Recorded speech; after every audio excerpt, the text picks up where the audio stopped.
Tema hari ini kita akan angkat mengenai kesembuhan ya. Mukjizat kesembuhan ilahi. Oke. Sebagai pendahuluan, Kak Noven akan bertanya hal simpel ini. Kalau kamu bisa memilih satu jenis kesembuhan hari ini, apa itu kesembuhan fisik atau emosional, spiritual, atau mungkin juga relasional, kira-kira mana yang akan kalian pilih dan mengapa atau kenapa itu dipilih? Oke. Nah, hari ini Kak Noven akan membahas dari topik Tuhan lebih rindu menyembuhkan kita, dikutip dari Markus pasal 3 ayat 1 sampai dengan 6. Demikian bunyi firman Tuhan. Markus pasal 3 ayat 1. Kemudian Yesus masuk lagi ke rumah ibadat. Di situ ada seorang yang mati sebelah tangannya. Penekanannya ingat ya, sebelah tangannya. Mereka mengamat-amati Yesus kalau ia menyembuhkan orang itu pada hari Sabat, supaya mereka dapat mempersalahkan dia. Jadi mempersalahkan Yesus ya. Kata Yesus kepada orang yang mati sebelah tangannya itu, "Mari, berdirilah di tengah." Kemudian katanya kepada mereka, "Manakah yang diperbolehkan pada hari Sabat, berbuat baik atau berbuat jahat? Menyelamatkan nyawa orang atau membunuh orang?" Tetapi mereka itu diam saja. Ayat 5. Yesus maksudnya, berduka cita karena kedegilan mereka, dan dengan marah ia memandang sekelilingnya kepada mereka, lalu ia berkata kepada orang itu, "Ulurkanlah tanganmu." Dan ia mengulurkannya, maka sembuhlah tangannya itu. Lalu keluarlah orang-orang Farisi dan segera bersekongkol dengan orang Herodian untuk membunuh dia. Nah, berdasarkan bacaan dari Markus pasal 3 ayat 1 sampai dengan 6 ya, timbul sebuah refleksi pribadi untuk kita semua ya. Menurut teman-teman atau saudara-saudara, apakah Tuhan selalu rindu untuk menyembuhkan? Atau sebaliknya, kita merasa mengapa kita sering merasa yang terjadi malah sebaliknya? Oke. Kita akan masuk ke dalam today promise-nya ya. Kita lihat Markus pasal 3 ayat 5b, di mana Yesus mengatakan, "Ulurkanlah tanganmu." Maka diulurkannya tangan itu dan pulihlah tangannya itu. Nah, di sini bisa kita lihat tawaran ulurkanlah tanganmu itu bukan sebuah paksaan. Jadi kesembuhan mukjizat itu bisa terjadi ketika Tuhan menawarkan kesembuhan, dan tergantung kita apakah kita mau menyerahkan kelemahan kita, apa yang bermasalah, apakah fisik kita, emosional kita, mental kita, atau bahkan relasi kita rusak ya. Yang ditawarkan Tuhan adalah bawa itu ke Tuhan, ulurkanlah tangan itu supaya Yesus bisa memulihkan. Referensi silang kita lihat dari Yesaya pasalnya yang ke-53 ayat 4 sampai dengan 5 ya, yang demikian bunyi firman Tuhan, Tetapi sesungguhnya penyakit kitalah yang ditanggungnya, dan kesengsaraan kita yang dipikulnya. Padahal kita mengira dia kena tulah, dipikul dan ditindas Allah. Itu ayat 4. Ya. Ayat 5-nya kalian baca sendiri. Di sini penekanannya adalah penyakit kitalah yang ditanggungnya. Wafatnya Yesus di kayu salib itu menanggung kutuk kita, menanggung dosa-dosa, konsekuensi dosa, ya, dan juga penyakit kita. Mari kita lihat juga dari Matius pasalnya yang ke-8 ayatnya yang ke-17. Demikian bunyi firman Tuhan, Matius 8 ayat 17. Hal itu terjadi supaya genaplah firman yang disampaikan oleh Nabi Yesaya. Dialah yang memikul kelemahan kita dan menanggung penyakit kita.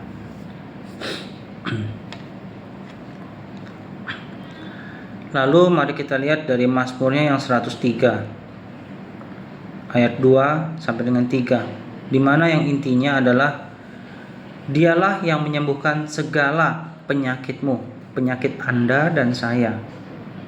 Ya.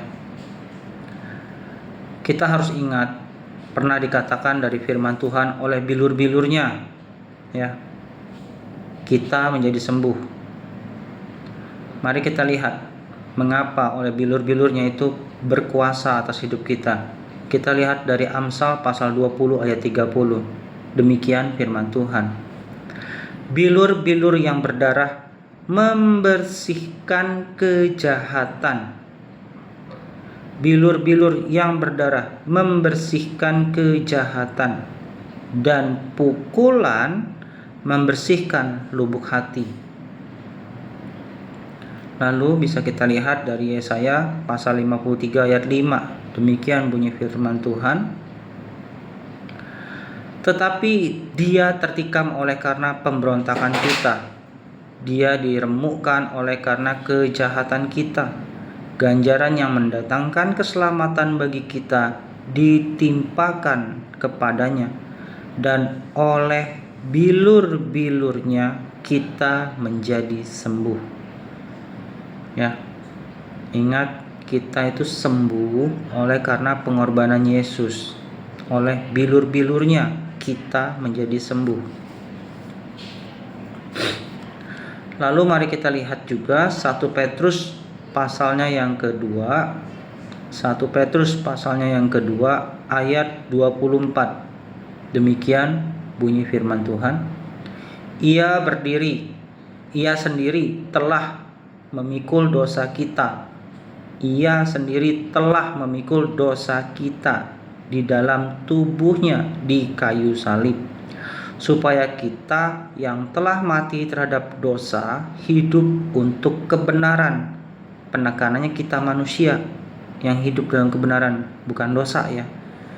Oleh bilur-bilurnya kamu telah sembuh.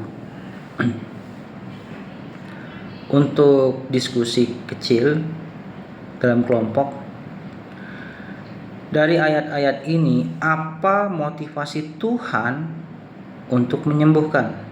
Kira-kira, Kak Noven ulangin ya, kira-kira apa motivasi utama Tuhan untuk menyembuhkan kita?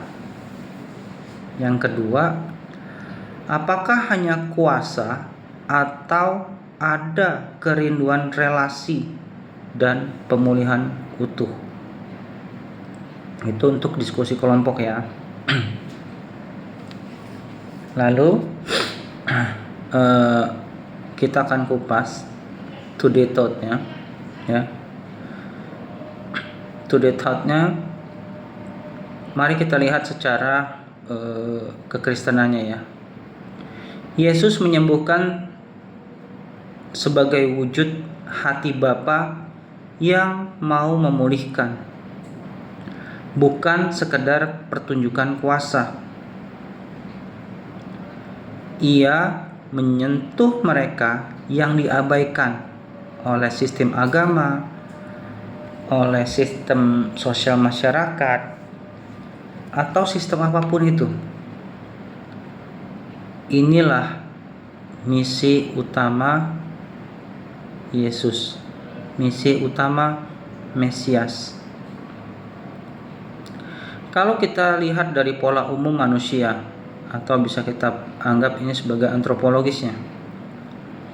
1. Manusia hidup dalam trauma dan pengharapan yang tertahan. Kedua, ada kemungkinan kita takut berharap, takut kecewa, takut pada kebenarannya. Misalnya kebenaran bahwa kita nggak bisa sembuh, atau kebenarannya kita harus menerima konsekuensi dari penyakit, ataupun juga bisa konsekuensi dari tindakan kita sehingga kita terjebak dalam penyakit, atau pola hidup, konsekuensi dari pola hidup, apapun itu. Tapi yang perlu diingat, Yesus mendekat justru ke luka yang disembunyikan.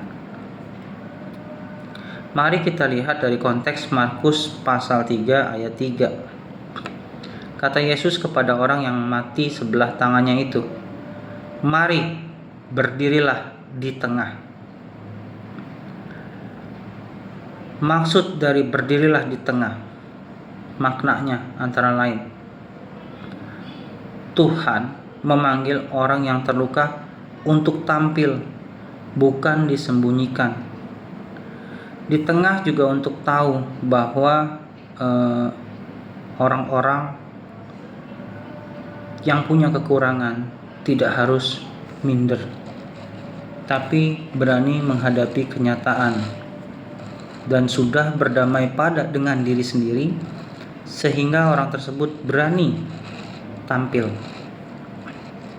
di tengah-tengah masyarakat, di tengah-tengah komunitasnya. Ya. Kutipan dari bapak-bapak gereja mengenai hal ini. Santo Irenaeus berkata demikian, "The glory of God is a man fully alive." Tuhan dimuliakan saat manusia dipulihkan secara utuh. Kalau kita lihat dari pandangan Origen, bunyinya demikian, "Christ is the physician of the body and soul." Maknanya, kesembuhan fisik dan batin adalah satu paket dalam Yesus. Jadi esensi kesembuhan ilahi itu bukan hanya pada kesembuhan fisik semata, tapi juga hati kita dipulihkan. Kalau kita lihat dari pandangan Santo Agustin, God does not delight in suffering, but use it to teach, correct, and restore. Yang artinya, penderitaan bukan akhir, itu jalan menuju pertumbuhan. Kalau kita lihat dari sisi psikologi alkitabiahnya ya, yang pertama adalah positive expectancy, atau kita kenal dengan harapan positif. Itu bagus. Kenapa? Itu memperkuat iman dan jiwa kita. Yang kedua, kita bisa lihat bahwa kita butuh komunitas yang empatik, di mana itu menjadi sarana penyembuhan sejati, atau komunitas tersebut bisa menjadi perpanjangan tangan daripada Allah. Yang ketiga, mengacu pada Markus 3 ayat 3 tadi yang berbunyi sebentar kan apa ini, Markus 3 ayat 3.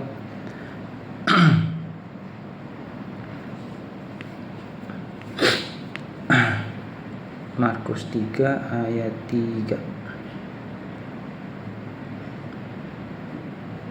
Kata Yesus kepada orang yang mati sebelah tangannya itu, "Mari, berdirilah di tengah." Ya, diingat ya. Mari, berdirilah di tengah. Yesus memanggil orang luka untuk ditaruh di tengah, bukan di pinggiran. Ya. Menjadi center or fokus. Kita sebagai komunitas hendaklah juga memperhatikan orang-orang yang terhilang, bukan sibuk mengeksklusifkan diri, sibuk dengan pertemanan dan hanya ingin dengan orang-orang yang selevel saja, yang kita anggap selevel, sehobi, apapun itu. Tapi kita tidak boleh dalam komunitas itu bersifat eksklusif. Justru kita juga mampu, ya ingat sekali lagi Kak Noven bilangnya, kita juga mampu memperhatikan orang-orang yang terhilang. Untuk diskusinya, pertanyaannya seperti ini. Pernahkah kamu merasa, dalam tanda kutip, tanganmu, kemampuanmu mati atau tidak dianggap? Oke, kita akan masuk dalam today plan-nya. Akan Kak Noven breakdown menjadi up in out, ya. Up-nya connect to God. Apa yang harus kita lakukan untuk hubungan kita dengan Bapa? Beranikan diri untuk mendeklarasikan iman kita seperti ini contohnya. Tuhan bukan hanya mampu tapi rindu menyembuhkanku. Atau kita bisa sebut, Tuhan bukan hanya mampu tapi rindu untuk menyembuhkan nama kita sendiri, kita sebut misalnya Noven gitu. Ya, atau Budi atau siapa gitu. Jadi Tuhan bukan hanya mampu tapi rindu untuk menyembuhkan Budi. Ya, sebut nama kita sendiri gitu. Ya. Untuk hubungan kita dengan Bapa, dengan ke atasnya adalah mampukan diri kita cuma berkata-kata saja dengan iman, ya. Deklarasikan iman kita itu sebagai perwujudan dari apa yang kita inginkan, kita ekspresikan apa yang kita inginkan daripada Bapa sendiri. Perenungannya, ingat ini baik-baik, Tuhan tetap bekerja meski kita ragu. Lalu in-nya apa? Grow within. Periksa batin. Ya. Lakukan pengecekan batin. Apakah kita seperti orang-orang Farisi yang kaku atau seperti yang mau merespon Yesus? Kalau orang-orang Farisi kenapa dibilang kaku? Hari Sabat mereka berpegang pada tradisi bahwa tidak boleh bekerja. Menyembuhkan dianggap bekerja. Mungkin kayak dokter buka praktek gitu dianggapnya. Ya. Tidak melihat dari sisi bahwa yang sakit ini membutuhkan. Karena mujizat ilahi itu bukan bisnis ya. Kita harus tahu hal itu. Berikutnya, evaluasi terhadap komunitas. Masih dalam konteks in. Ke dalamnya kita ya. Evaluasi komunitas. Apakah kita seperti rumah doa? Ya, dari kutipan Yesaya 56 ayat 7 yang demikian bunyi firman Tuhan, mereka akan kubawa ke gunungku yang kudus dan akan kuberi kesukaan di rumah doaku. Aku akan berkenan kepada korban-korban bakaran dan korban-korban sembelihan. Mereka yang dipersembahkan di atas mezbahku, sebab rumahku akan disebut rumah doa bagi segala bangsa. Atau juga bisa kita lihat dari Markus 11 ayat 17. Demikian bunyi firman Tuhan. Lalu ia mengajar mereka, katanya, bukankah ada tertulis rumahku akan disebut rumah doa bagi segala bangsa? Tetapi kamu ini telah menjadikannya sarang penyamun. Di sini, dua ayat ini, rumah doa, maksudnya apa?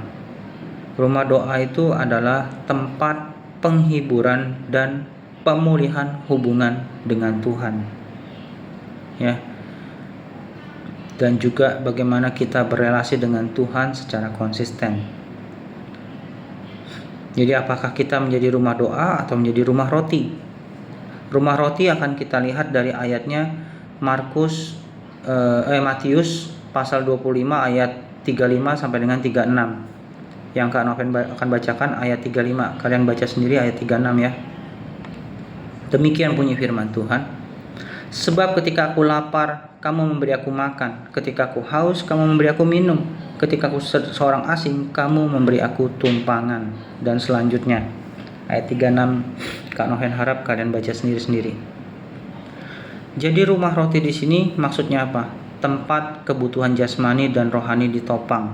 Ada juga yang bilang itu seperti Bethlehem, tempat Yesus lahir, dan di mana rumah roti itu bicara juga tentang bagaimana Yesus menjadi roti kehidupan kita, di mana itu sumber kehidupan terjadi.